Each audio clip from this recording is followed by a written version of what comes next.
14 কোটি টাকায় অকশন থেকে কেএল রাহুলকে কিনেছে দিল্লি ক্যাপিটালস। তারপর থেকেই সোশ্যাল মিডিয়ায় এক্সাইটেড দিল্লির সমস্ত ফ্যান। টিমের সম্ভাব্য ক্যাপ্টেনকে স্বাগত জানাচ্ছেন তারা। এর মধ্যেই রাহুলকে নিয়ে মুখ খুললেন দিল্লি ক্যাপিটালসের অন্যতম কর্ণধার পার্থ জিন্দাল। তিনি স্পষ্ট জানিয়ে দিয়েছেন রাহুলকে তার ভালোবাসা এবং তার প্রাপ্য সম্মান দেবে দিল্লি। নেটিজেনদের প্রশ্ন, পার্থ কি বিশেষ কাউকে উদ্দেশ্য করে এই কথা বলেছেন? একটি ইন্টারভিউতে তিনি বলেন, কেএলকে আমি বহুদিন ধরে চিনি, ও আমার খুব ভালো বন্ধু। যতটা ভালোবাসা এবং সম্মান ওর প্রাপ্য, আমি ওকে সবটা ফিরিয়ে দেব। আমি সবসময় মনে করি রাহুল খুব ভালো ক্রিকেটার। আশা করি দিল্লি টিমে এসে ও আরও উন্নতি করবে, আইপিএল ট্রফি জিতবে।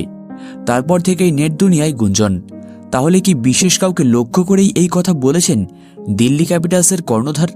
কারণ গত বছর আইপিএলে আমরা দেখেছিলাম লখনৌ সুপার জায়ান্টসের মালিকের মানে সঞ্জীব গোয়েঙ্কার সঙ্গে কিন্তু কেএল রাহুলের মারাত্মক লেভেলের ঝগড়াঝাটি লেগেছিল, মারাত্মক লেভেলের কথা কাটাকাটি কিন্তু হয়েছিল।